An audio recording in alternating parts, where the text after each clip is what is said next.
It's the BumbleKast. I'm your host, Ian Flynn, the Bumble King, and joining me as always is my Bumble co-host, Kyle, GCRB Kraus. I am joining you as always. Almost always. There's been a few times where it's not been me, but that's okay. More often than not. I know. I just happen to be here. It's a good thing I happen to be around. It's a good thing I'm not busy or anything, you know? Unlike you, who's very busy. Now, you are very busy because you are the one who organizes all the questions we get from our patrons over at patreon.com/BumbleKast, Ko-fi.com/BumbleKast, and our YouTube members. I guess. I mean, I only do that like once a week, but still, all right, fine. I'll take it. I'm busy. All right. There you go. Then let's get busy with it. All right, let's do it. Let's jump into this question here from 4Sonic Fan. In a previous question from Scourge Time, you've mentioned Scourge's moonshine. Now, me and a friend were wondering, what would Scourge's and the members of the Suppression Squad's favorite alcoholic drink be? Hard to say because I don't know alcohol at all. But I don't know. If Scourge moonshines, then I guess he drinks his own product, and a couple days later when he regains his vision, he figures he'll do it again. Alicia and Miles enjoy something that actually has a vintage, something that wouldn't take the varnish off a house. Mm-hmm. And yeah, Miles is underage, but he's also evil. What are you going to do? You going to stop him? See you try. You think there are drinking laws on Moebius? Nobody cares. Patch also pretends like he, has a fine palate, but he'll drink, box wine. And, oh yes, I can. The florals, the thing in the mouth with the taste and the sniff. Yes, of course. I am well versed in my wines. Ha ha.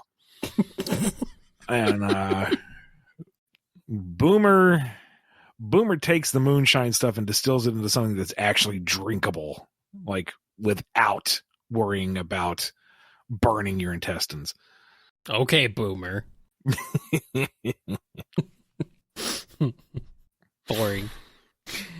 That, or he's got so many cybernetics in his plumbing that he's able to drink Scourge's moonshine straight without actually hurting himself. And he intentionally baits Scourge into drinking contests just to hurt him. Ooh. Nice. Well, I mean, he didn't need that liver, did he? Nah, he upgraded that years ago. Okay, good. All right, here's one from Alpha Mono or Yukon. In the distant future, when the world is in flames and all fall before the unstoppable force, while the remainder are reduced to ash in its wake, the survivors shall ask but one question. Ian Flynn, what is your supervillain origin story? I'm 90 years old. I've been put in a home. I've lost all contact with the outside world. And the young, bright-eyed orderly goes, "Oh my gosh, you're Ian Flynn?" "Yes, I think, still. Can I ask you a question? Why did you hate Sally?" And that's when just everything snaps and the pure vitriol reverses my aging and I shed my mortal form and emerge new and aflame. And thus begins my reign of terror upon the world. Well, why do you hate Sally Acorn? Oh, for pity's sake. Ian hates Sally confirmed. And the thing is, you can make it a Mad Libs for that one line. Why do you hate Amy? Why do you hate Sonic? Why do you hate Tails? Why do you hate freedom? I don't know. Why do you hate America? Why do you hate Canada? Why do you hate me?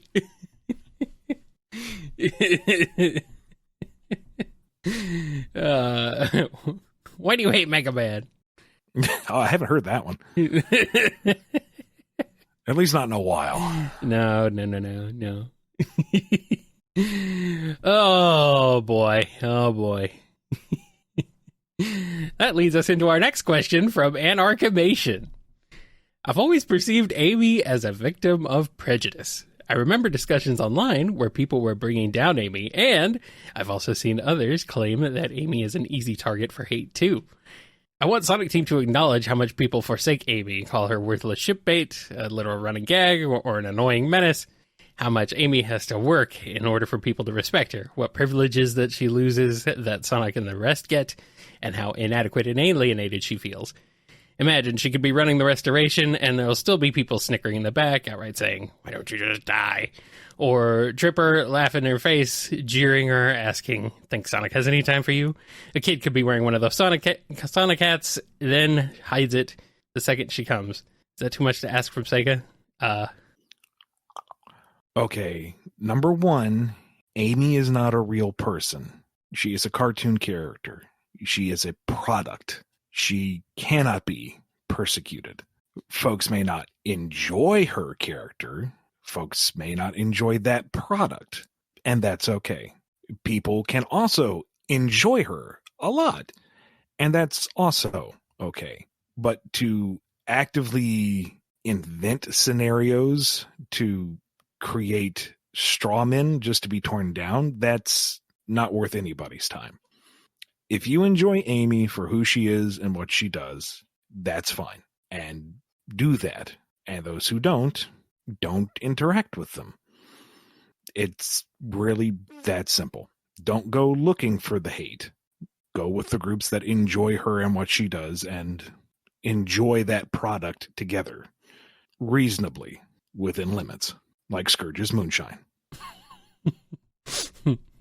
Apparently that is completely unreasonable, though, even like just a swallow of it. Anyway. Okay, so maybe that's not a perfect analogy, but you know what I mean. Yeah. Yes, I do. Also, remember, I have to read these things. I have to read these things out loud. People could use this to blackmail me. I mean, they wouldn't get very far. There's nothing to really blackmail me over, but, you know. Just remember that. Here's one from Andrew D. I noticed in Sonic Origins Plus, after obtaining all 7 Chaos Emeralds with Amy in either Sonic 2 or Sonic 3 and Knuckles, there's no message about what form she can take. Then, when she obtains all 7 Super Emeralds in Sonic 3 and Knuckles, a message appears saying that she can become Super Amy. Is this an error, or does Amy have a unique, lesser powerful, unnamed super form that can only truly become super with the Super Emeralds? I can't remember if this was tinkered with. This feels but I think like Tails was the same way. Yes, feels like a holdover from Tails. Yeah, because Tails was the same way. He did not, or Super Tails was a result of the Super Emeralds. But if you got all 7 Chaos Emeralds with him, I don't think he got a super form at all. I don't think he got any form. It wasn't until I don't think so. No, he got the Hyper Emeralds. So I imagine it's that, which would be an interesting bit of consistency. Yeah. Does she only go super after you get all the Hyper Emeralds? I haven't played far enough with Amy to see. I haven't had time to sit down, and I have a hard enough time doing the special stages at all. Like finding time to do them right now, not so easy. But yeah, I don't think so. Okay. Well, I'm just wondering, like, if it's a bug, like a Tails holdover, or if it is actually intended. Could be intended. So I am inclined to believe it's intended because they're both kind of the younger understudy characters at this point. So I think it's that. Maybe. All right. Well, either way, we got a question here from Anonymous. What are some of your favorite Sonic Boom episodes where you really wish there would have been more than just 11 minutes to tell the story? Honestly, Boom's format is what really makes it what it is. I can't think of anything immediately off the top of my head where it's like, oh, they needed more time to pad out the gag. Usually it's like, okay, you got the optimized mileage out of the gimmick and we're done. Yeah. It was good as it was. Like some of the season 1 stuff when they were finding their footing, it felt like 11 minutes was a little long in some cases. But once they really hit their stride in season 2, it wasn't so much the episode length. It's just, I just wanted more in general. I just wanted season 3. Yeah. So I think time-wise, they were all pretty solid. I just wanted more.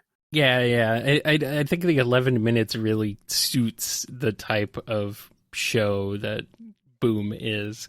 Like, if Adventures of were 11 minutes instead of 22, it might have actually been better served, because I know a lot of the Adventures of episodes kind of drag and go on and are a bit padded out. So it helped. It helped, I think, for Boom to go with the shorter format. All right, here's a question from OzJam. Everyone loves a good villain, but by which I mean a well-written one, of course. But obviously some enjoy a villain who does crimes that aren't downright evil, or some that are campy and have that bit of good in them to either be a nuisance at best or an ally in the future. So I ask Ian and Kyle, what are some good villains that you enjoy that fall into that category?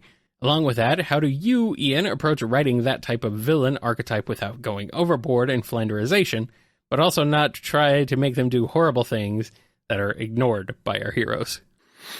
Part of that depends on the series itself. Like, if you're doing something that's a little more serious in nature, having the goofy lesser enemy is maybe not quite suited. Mm-hmm. But I mean, personally speaking, like the hooligans and rough and tumble fall square into that format. They're just fun, dumb, goofy antagonists. Mm-hmm. They're very much the Rocksteady and Bebop, Jesse, James, and Meowth. Who else? Strong Bad. I don't want to... I mean, yeah, which is kind of weird since he's almost the star of the show. He really is. Yeah. I think he was flanderized to the point of greatness. Like, that's... it's weird. That's very strange, but yeah. I wouldn't cite too many of like the 80s era villains, because as goofy and non-threatening as they were meant to be antagonists. You know, Mum-Ra's minions, the mob out of Silverhawks, any of Skeletor's crew. They weren't meant generally to be goofy. They were meant to be threatening within the context of their own narrative. So those don't quite count. But your Rocksteady and Bebop, you know. Yeah. One of my favorite moments from them was the big crossover movie between the three animated styles of Turtles at the time. And, you know, they accidentally trip over a cable that robs the power source that was going to defeat Krang. Mm-hmm. And they go, oops, we did it bad. And they plug it back in and they end up saving the day. Our boss is going to be so happy with us. It's like, oh, this is so wonderfully stupid. I love it. Good stuff. Turtles forever. Good stuff. And to a degree, some of the early Batman animated series, like Riddler specifically, comes to mind. I mean, he certainly did try to kill people, but it was fun. A little bit of murder as a treat. I mean, even Joker in that series, as vile as he got towards the end of it all, it was still fun.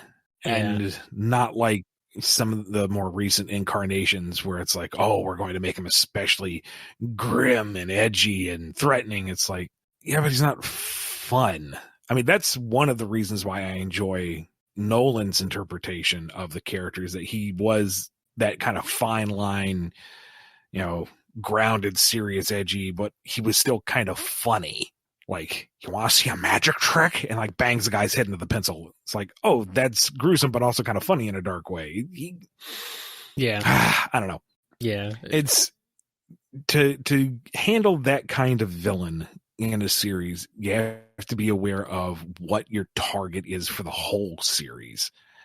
And, you know, if you're going to have an antagonist that is to be treated seriously, then whoever your goofball villains are, they can never reach the same heights. They can never threaten to the same degree. You just have to be mindful of their application. Yeah. All right. Well, speaking of Batman, here's a question from Batman69 LOL. Typically, when people make it all ages media, is usually designed for a younger audience, but can be enjoyed by an older audience. My question is, how would you make an all ages story that is designed for an older audience, but can be enjoyed by a younger one?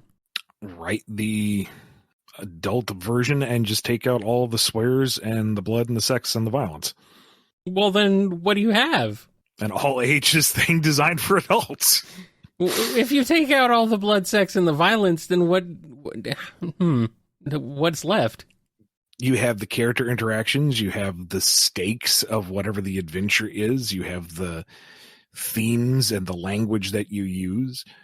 You can spend a little more time on the character interaction and the higher philosophical level of stuff than having necessarily punctuated with a punchline or a gag or an action beat. As long as the character interactions are engaging, it can drive you forward a bit. I mean, look at anything out there that has had a solid adult audience and just look at, the blood, sex, and violence and say, okay, where was this really necessary? And where was it put in there just to say, oh, look, this is adult content? What could be taken out? What could have been skirted around and still achieved the same goal? Yeah, but then how do you prevent the younger audiences from getting bored with it? That is a fine line to cross. That is a fine line to straddle, I suppose. Counterpoint, if you're doing an all-ages piece of media that's geared more for children, how do you keep the adults interested? True.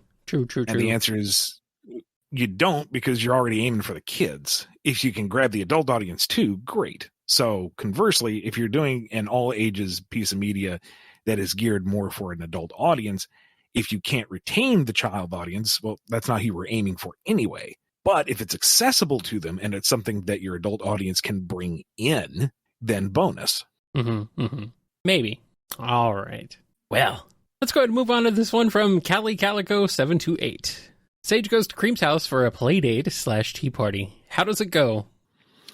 She is on her best behavior because Father told her she had to be on her best behavior, and she does what Father says, even though this is utterly inane. She can't even drink, and it's not even actual tea. It's make-believe. This is stupid. Meanwhile, Eggman's in the other room with Vanilla going, please tell me how to be a parent. I have no idea what I'm doing. I gave her shoes. Was that a good thing? Do children like shoes? You brought this on yourself, Eggman. You're the one who decided you needed a child, apparently. She was a happy little accident. I can't tell her that. She'll take it the wrong way. She already knows.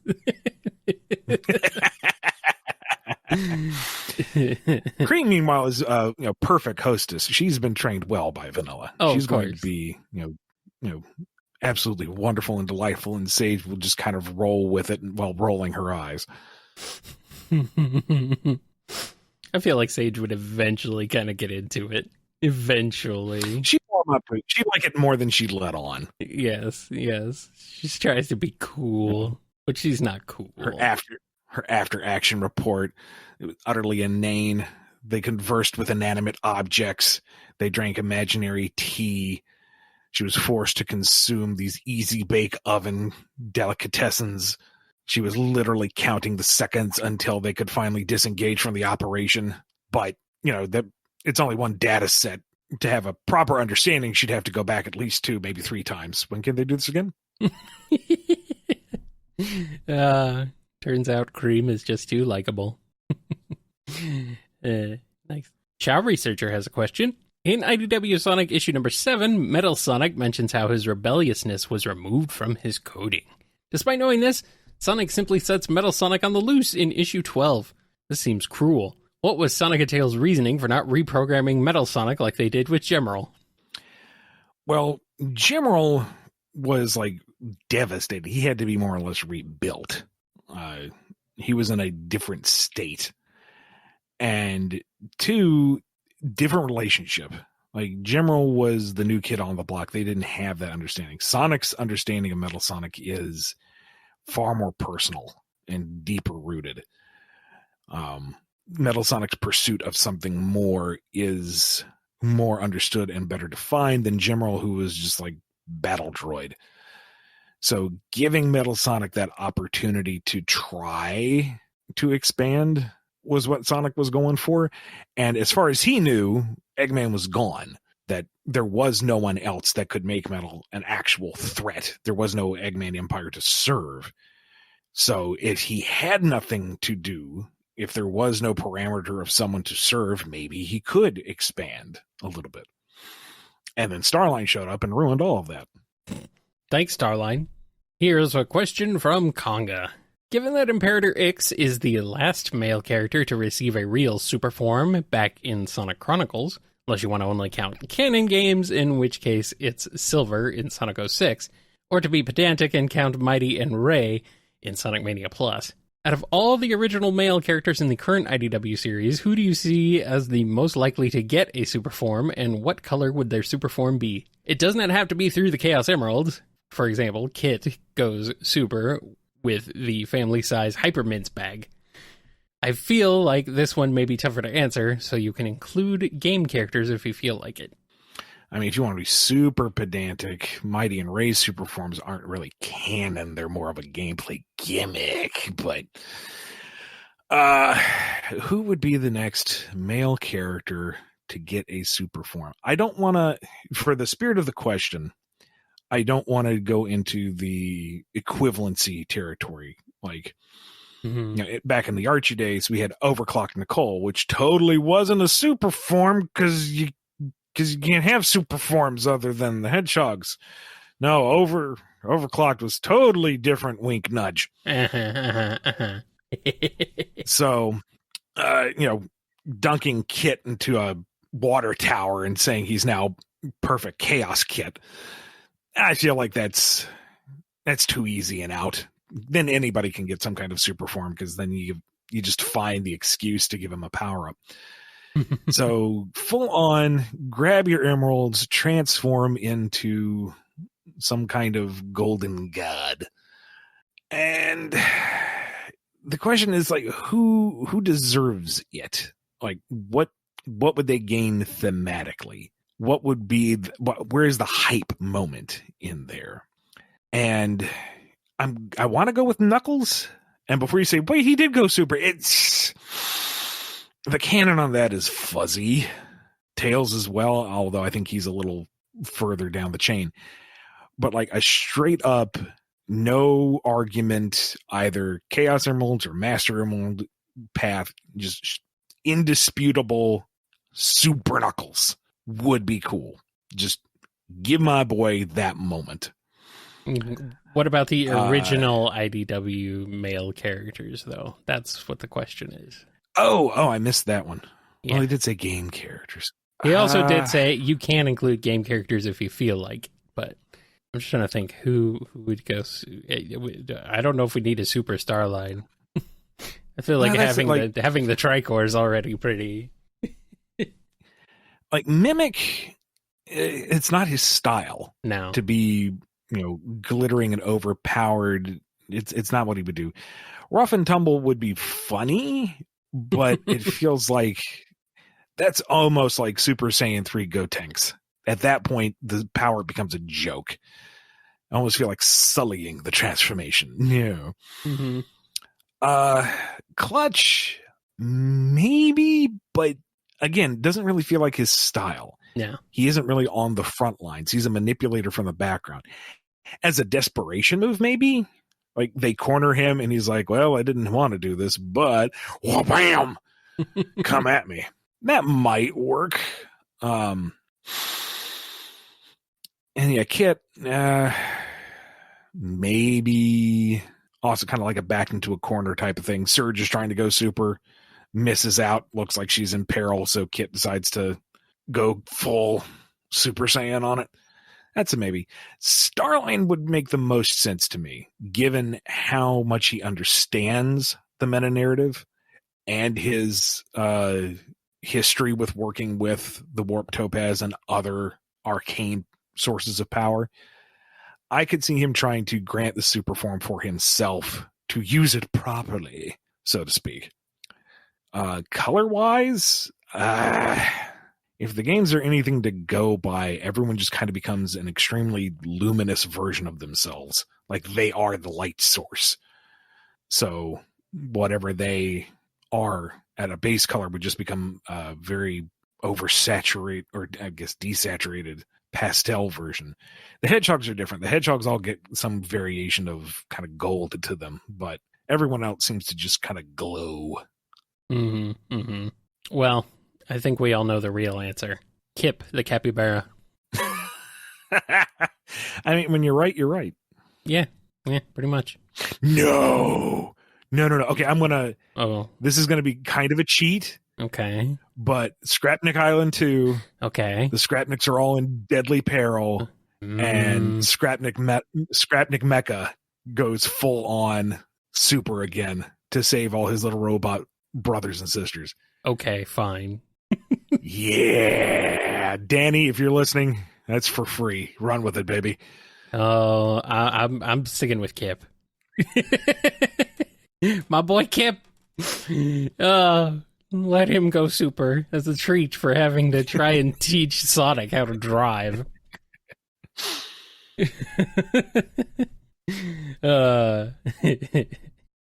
All right, let's get into this question here from Cool Christy 01.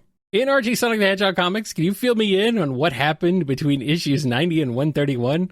It's too bad that there are no mini graphic novels of Sonic the Hedgehog during those issue gaps. I was only in high school when I got Sonic issue 131. Can you explain what happened in those issues? Those issues were like... I don't think much happened in those issues, honestly. Like, you probably don't really need them. But I honestly don't remember off the top of my head, and there are at least 2 wikis out there that will give you the summation. Yeah, the information's out there. Yeah, go check out the wikis. I'm being told that Robotnik's resurrection happened in those issues. It's like, all right. It was that long? I don't think it was just that. The whole Zorda thing happened in those issues, and oh, yeah, right. Yeah. All the nothing important. Sonic went to space. I mean, it sounds tossed in space. It sounds important when you say it, but it's really not.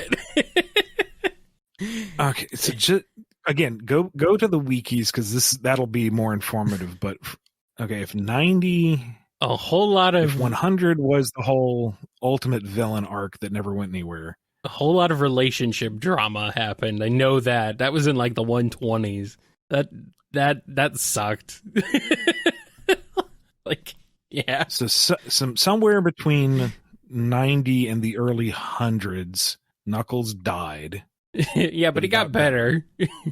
And yeah, the Zorda invaded evil brain squids, and it was retconned that the Chaos Emeralds were like gene bombs or something that later got retconned.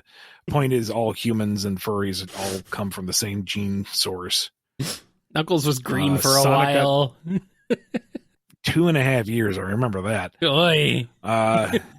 Sonic got tossed to the other side of the galaxy, but he got better. That led to a time skip.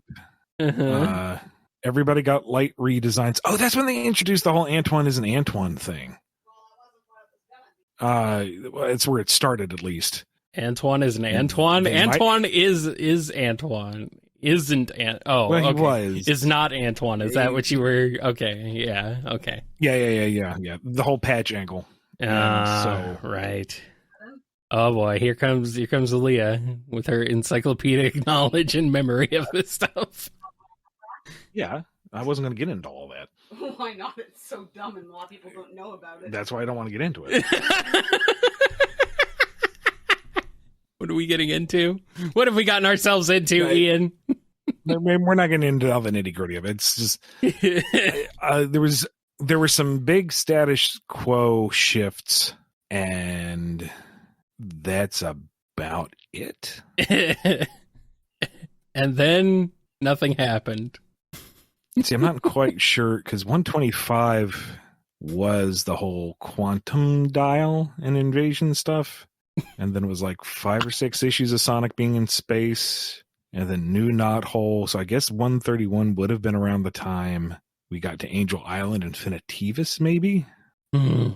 I gotta be honest. Again, go to the wiki. I haven't had to keep up with this part of the canon in for so long, I don't remember. I gotta You're be better off going to one of the wikis. I gotta be honest with you. This is like, I honestly, I do not remember most of this. Like, as a kid, I read up through like Archie Sonic number 67. I can remember what happens in those issues. But having gone back later and read all the stuff that happened that I did not get a chance to read at the time between when you started at 160 and where I left off, I'm like, I barely remember anything that happened here. It's like just a kind of a blur, and just kind of like, yeah, well, that was a thing. Just a bunch of stuff. Bunch of stuff happened, but is it worth remembering? I don't know. What is worth remembering, though, is that we need to take a break, because we gotta get through this nonsense. So let's go ahead and get through the nonsense, and we'll be back with more on the BumbleKast.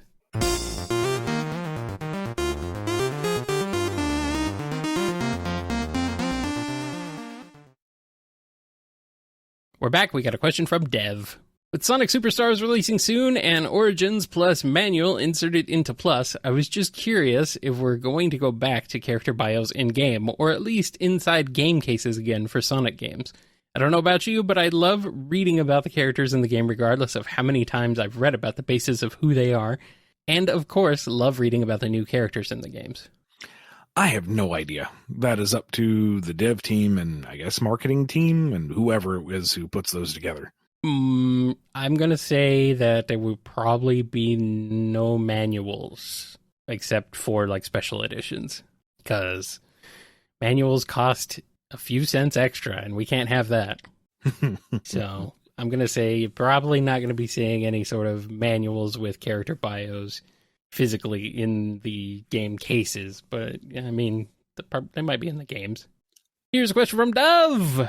Does Dr. Eggman moonlight as a regular doctor? Are you safe going to him? Is he also an optometrist? If Amy needed glasses, would he be able to find out her prescription? No. And also no.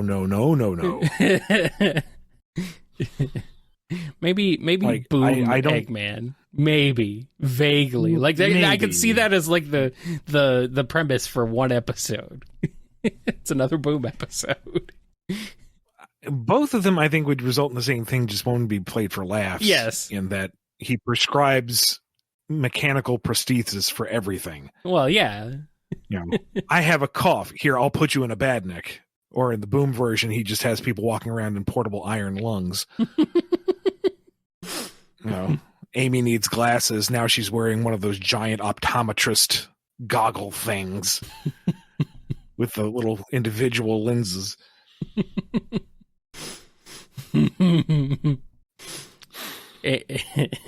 be the perfect setup, though, for the classic joke. Doctor, it hurts when I do this. Well, don't do that. Amy needs glasses. She walks out with braces headgear. Whoops. Wrong thing. Well, to be fair, you were unsightly when you came in here. Bada-bum-bum. Bum-bum.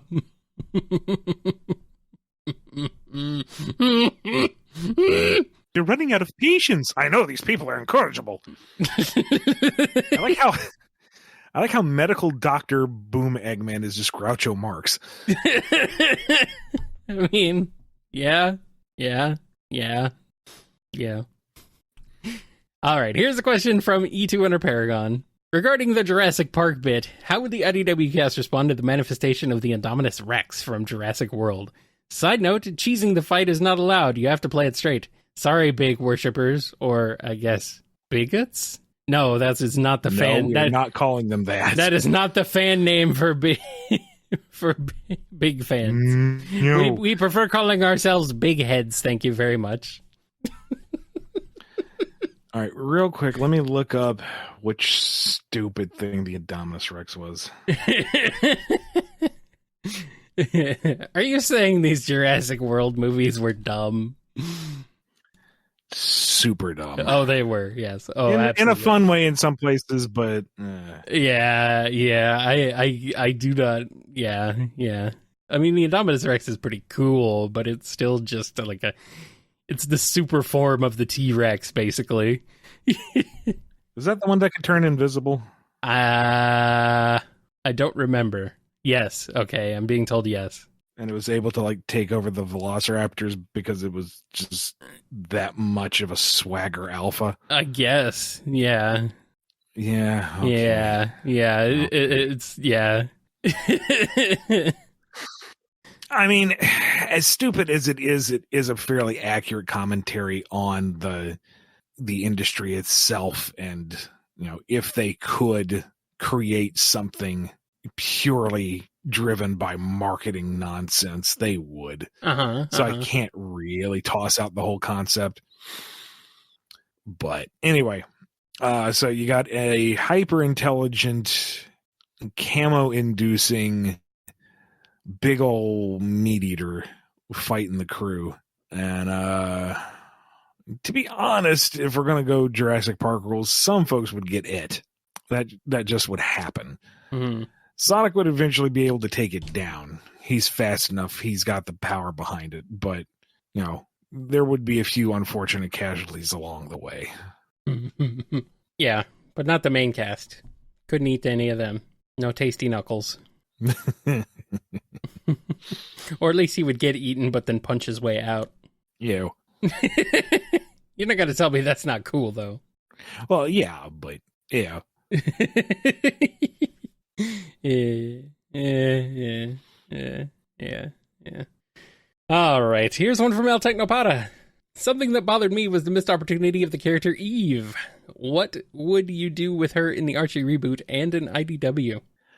I don't know, because by her very design, she's meant to be godlike. Yes. And that is extremely hard to write around. Because if she's antagonistic, why does she not just win? And if she's a support character, why does she just not win? They were able to dance around it in her initial appearance of, if you can do anything, why fight the little blue hedgehog? Just go out and do. And she's like, yeah, all right, that makes sense. Whoosh, off she goes. And that would have been fine.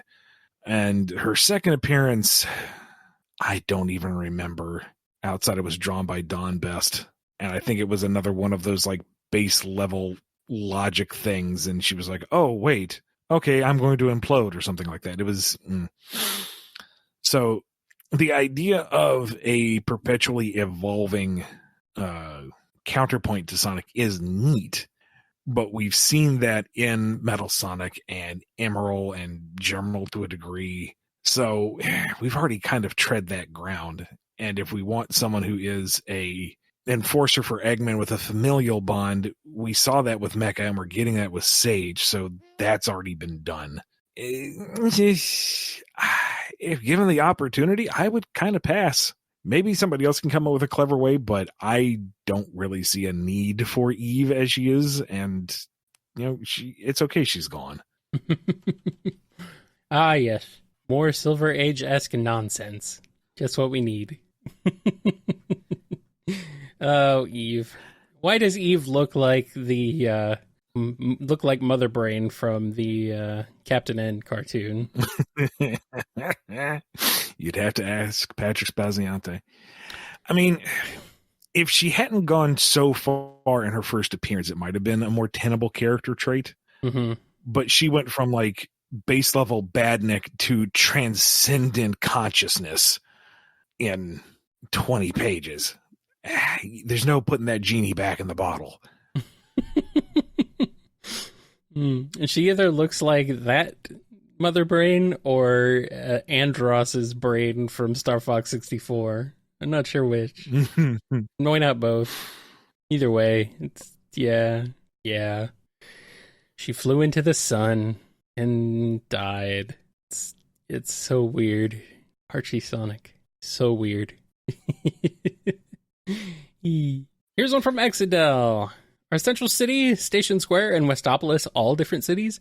I know somewhere that you said Westopolis is not in Central City, but I wondered if Station Square is its own separate city too, or if it's just like a borough of Central City akin to New York City's boroughs. I figured since Central City is referred to as the United Federation's capital, and in Sonic X, a Sonic team-supported media, if outdated, the White House was located in Station Square. I know geography is a little wonky, considering there's like 7 different central cities these days, but I'm just trying to figure if the central city we saw in SA2 is also Station Square. As far as I'm aware, there are 3 different cities. And that's as best as I can do. Does Sega even know? Does Sonic Team even know? That's another meeting to be had at some point. Yeah. All right. Well. Figure it out, Ian. It's your home. This is your homework. Figure it out and come back to me later. Here's a question from Fang. The Sonic cast is going to see Barbie. Which among the cast enjoys the movie and who goes all out in pink when seeing it? Does Eggman see Oppenheimer instead, or does he pull a Barbenheimer? Are you telling me... Wait, are you asking me if Eggman would pass up on a movie that is devoted to larger-than-life actualization through one's own name and property? He's going to see Barbie first. He's going to be taking notes. Yes. She is an icon.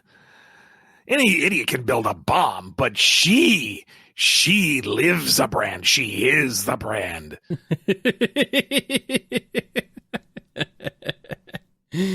Just what do you think Eggman Land is? He's chasing the bar that she has set so high. Yeah, absolutely. Yeah, I mean, he would hate Oppenheimer because it's about how that the regret. It would be like, this is so dull and boring. Like, what are these morals? Get out of here. Why do you regret building the bomb, Oppenheimer? You should have built a bigger bomb. What an idiot this guy is. Everybody else, I figured, would go see, make it a big group event thing. Varying degrees of pink wearage. Uh-huh. I feel like Amy's going to go all out. I feel like Amy is the obvious one, even though it's like, come on. Like, it's too obvious. I mean, when you're right, you're right. It's too right obvious. But also, I mean, imagine the Chaotix kind of show up and Vector's like, you said you'd wear something. Just kind of nudges Espio and he shifts into pink. You show off. Meanwhile, Shadow secretly loves Barbie. He won't admit it. He's just in the back kind of sniffling to himself. I am Kenough. Yeah. Yep.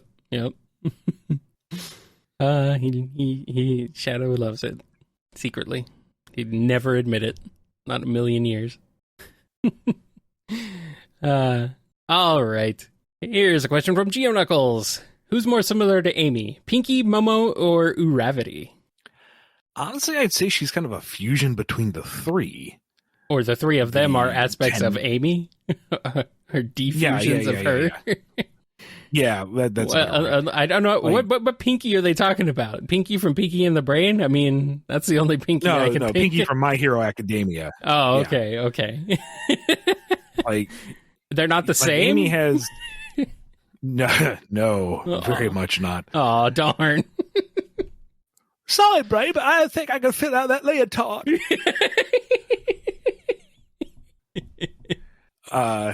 But I mean, Amy has Pinky's like tenacity and heroism. She has Uraraka's loving soul and commitment to others, and Momo's whole pull objects out of thin air type of thing going on. So yeah, she's all 3.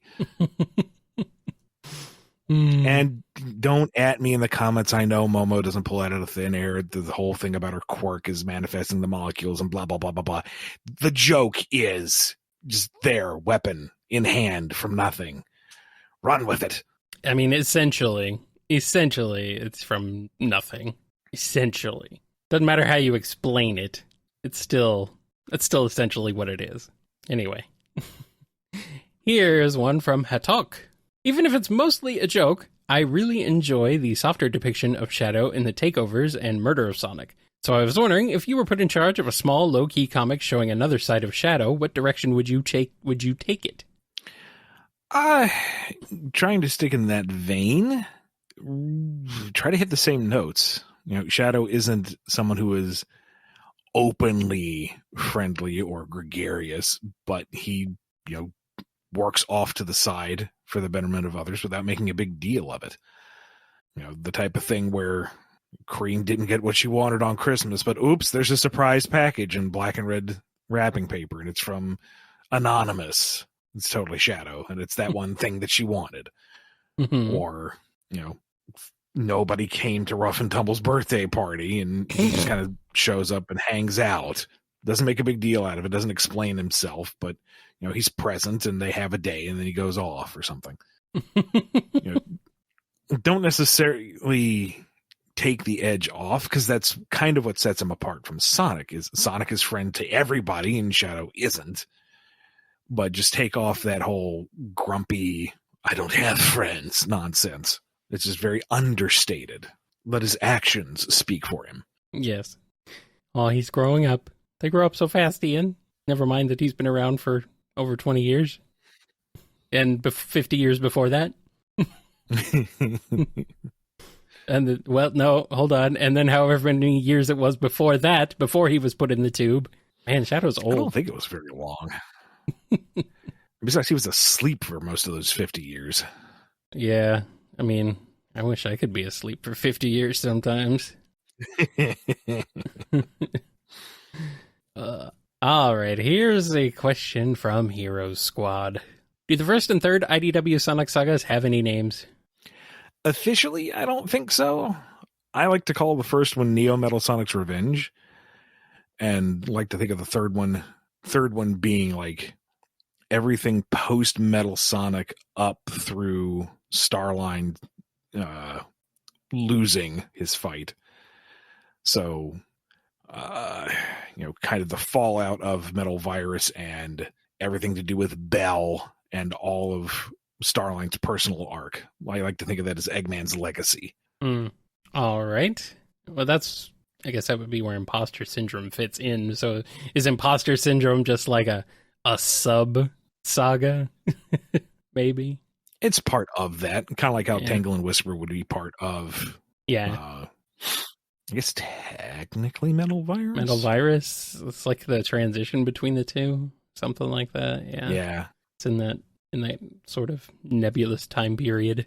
I mean, it's not really nebulous, but you know what I mean. All right, we got a question from Ian Waffles. I was wondering if you could go into how involved you were in page layouts during your time at Archie. There's always these cool little background details or clever panel structuring going on that I notice in rereads, and while I often assume those flourishes were creative liberties taken by the artists, I was curious if you ever made specific requests for panel layouts, character expressions, etc., or did you mostly just let the artists do their thing? I definitely had suggestions here or there, but largely it's up to the artist. I can't think of anything particularly... Okay, no. In the pre-reboot Archie, when doing the whole Adam possessing Tommy and all the Chaos Emerald things and whatnot, I had this very particular mental image of back when they had Sonic with the whole whirling legs thing. They don't really do that too much anymore. But I really liked that visual of the legs just kind of whirling under him like it's almost a separate entity. And I described it as him banking around the corner like a motorcycle, taking a really sharp turn. Yeah. And Tracy drew that like dead on to how I envisioned it. And it's like, oh, yeah, I'm satisfied. There we go. That's all I wanted. Thank you, Tracy. Honestly, we worked together for so long. I got lazy after a bit, and it's like, okay, I know Tracy will render it this way. I don't need to go into too much detail. We're completely in sync. Whatever he does will be great. And it's like, oh, we're bringing in other artists. And it's like, oh, crap. Uh-oh. I have to like describe things now. Oh, no. It's not going to be exactly as I wanted. Ah! Oh, no. And for something like a particularly complicated scene, like the United heroes attacking Planet Sigma at the end of Worlds Unite, that I went like by breaking it down into like rows of action just to try to break it down and make it manageable so that Tyson didn't have to figure out everything by himself. Mm-hmm. Or like the 2-page spread where Sonic is fighting the Robot Masters and Worlds Collide. That one was very meticulous. There's this character doing this and this character doing this, and Sonic is interacting like that, and this is how it all flows together. So if it was a very complicated scene, or if I had like a very, very specific setting in mind, then I'd really weigh into it. And other times it's like, no, as long as it works, it works. And then the artists themselves are like, oh, I thought of something clever, or I thought of a better way to do this, or what Ian wants is not going to work on the page, so I will do it this way. And, it's fine each and every time. There's been like maybe a handful of moments throughout the past 15 years where I had like a very clear vision for something and put it in the book or put it in the script, and the artist went in a different direction. It's like, oh, I wanted it my way. But it still works. It's still good. It's still fine. Right. All right, we got one last question. It's from Ichigo Laser. Why does Sega seem to allow IDW Sonic to basically be Game Sonic? Archie Sonic was always clearly its own continuity, with Sega basically ignoring it. Then they seem primed to let IDW sort of connect with the games. Is there a reason for this? Is it because IDW was really well received? Is it because Sega was very deeply involved from the start with IDW? They're both products of their times. Archie Sonic was born in the 90s when there was still that division of the Eastern and Western markets. Western Sega had its own version of Sonic, basically. There was no global marketing plan. It was, this is what works over here, and they'll do what works over there, and nary the two shall meet. And the comic was a byproduct of that. A lot of what Archie Sonic's uniqueness was kind of grandfathered in from a contract for a series that nobody thought was going to last 25 issues, let alone hundreds. Because franchise tie-in books didn't do that. You'd be lucky to get 2 years out of it. Nobody thought it was going to be this record-setting thing that it was.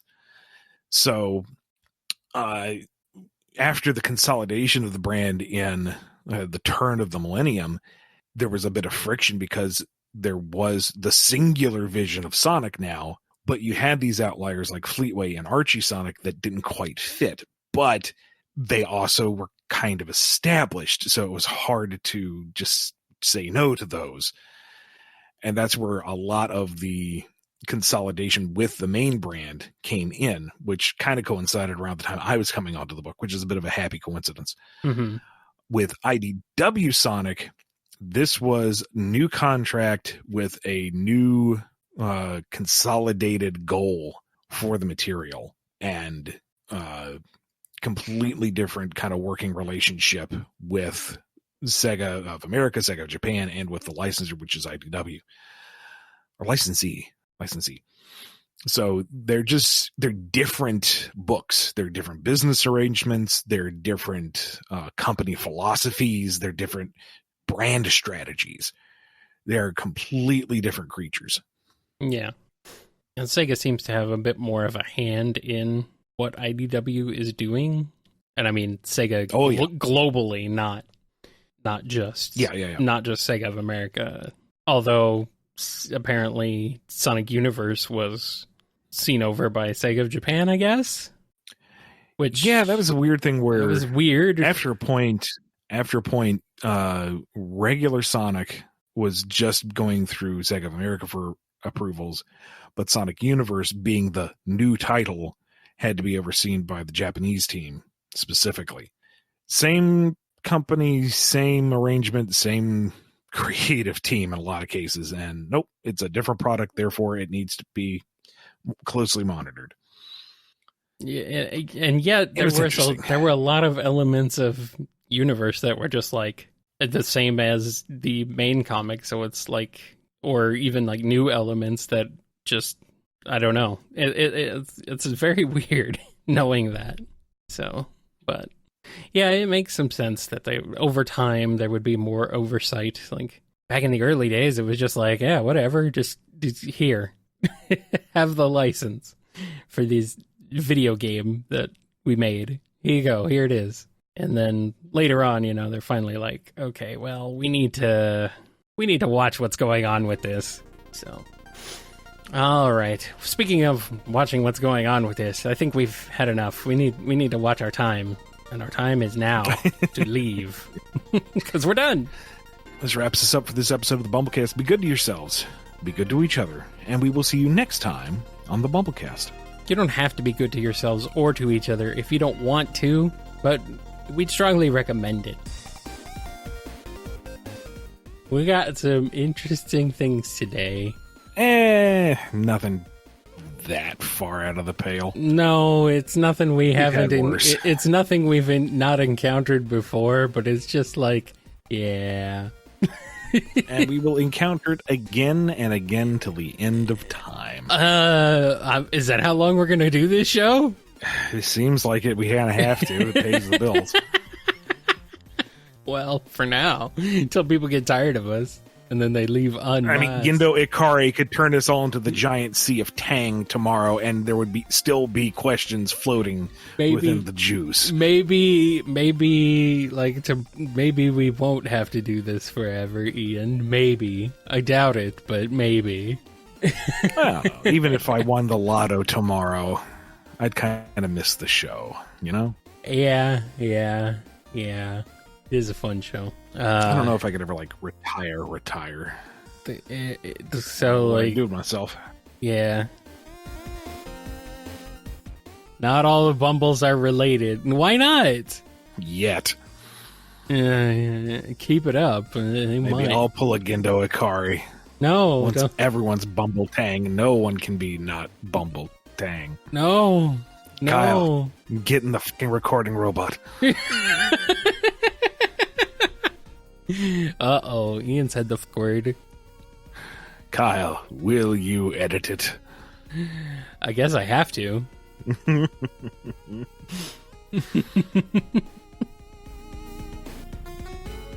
This Fan Expo was just a fantastic show. Sold out of everything. Yeah. Except for 3 issues of Mighty Crusaders #4, which I wasn't going to be able to sell anyway, so I left them on the table. If the cleaning crew wants one, hot diggity, take it. But, sold it all off, had good booth neighbors, had a fantastic crowd of people come by. It's really something else to have people come up to the table and be near tears to be in your presence. It's like, number 1, that's extremely flattering. Number 2, don't. Please, I am not worth getting worked up over. It's very awkward. It's very just it's weird. I would be weirded out. I wouldn't know how to react to that. It was a little awkward the first time, but it's happened to me enough times now that it's not awkward, and that alone is weird. That is really weird. That's really weird. But then, for perspective, Devin Mack came up to the table, and was like, "Yo, how's it going? Wanted to shake your hand." I'm like, "Cool, buddy. How are you?" I couldn't recognize him because he had the mask on, right? And he's like, "I'm Devin Mack," and I started just, "Oh my god, dude! Let me come around the table. Let me shake your hand." And I was like, "Oh, I'm doing it." Yeah, I'm doing it now. That's kind of fun.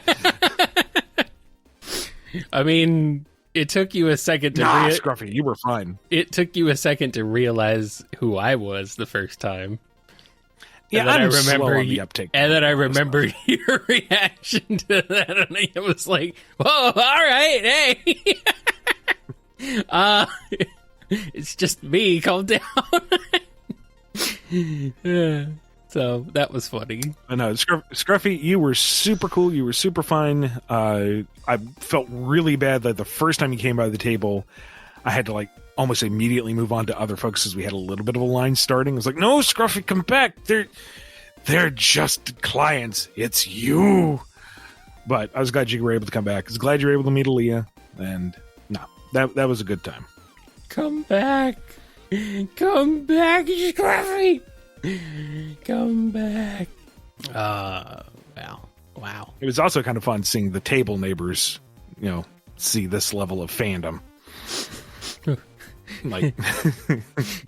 Gave them a whole new perspective on things. Who were they? I'm curious. On the one side was a fella named Anthony Rutgazer, who is Bush League wrestler, a DJ, an artist, a writer, a teacher. He does a ton of stuff.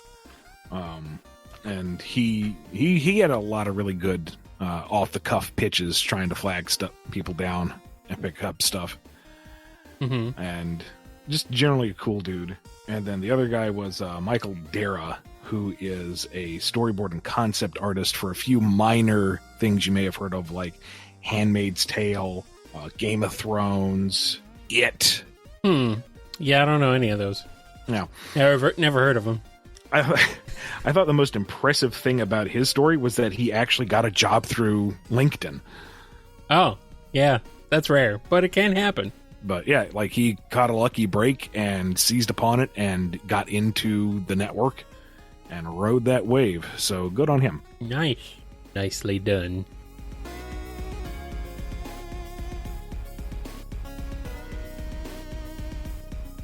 You've been listening to the BumbleKast, a co-production of Bumble King Comics and the KNGI Network. Original theme music composed by Ken Coda Snyder. Remixed intro by T-Lopes. Find out more information, along with podcast feeder links, MP3 downloads, and more at bumbleking.com and kngi.org.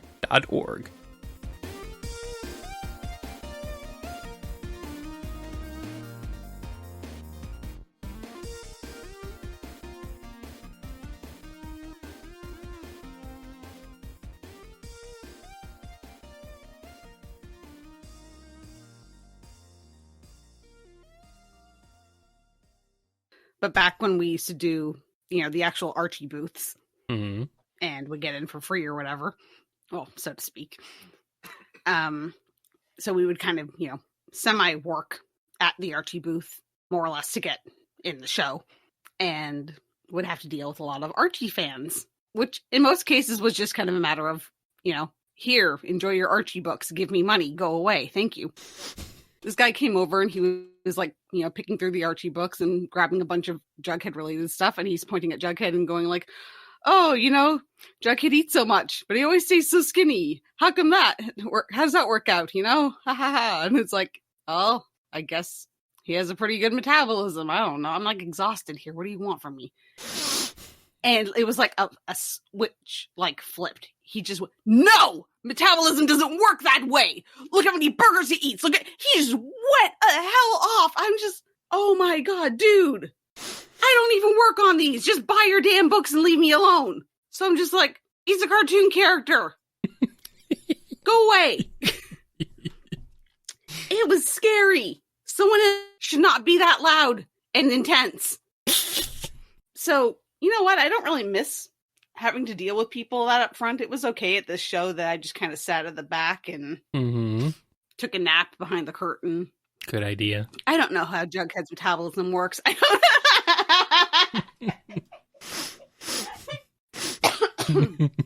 Yeah, it just... some people are really, really, really invested in the Archie characters.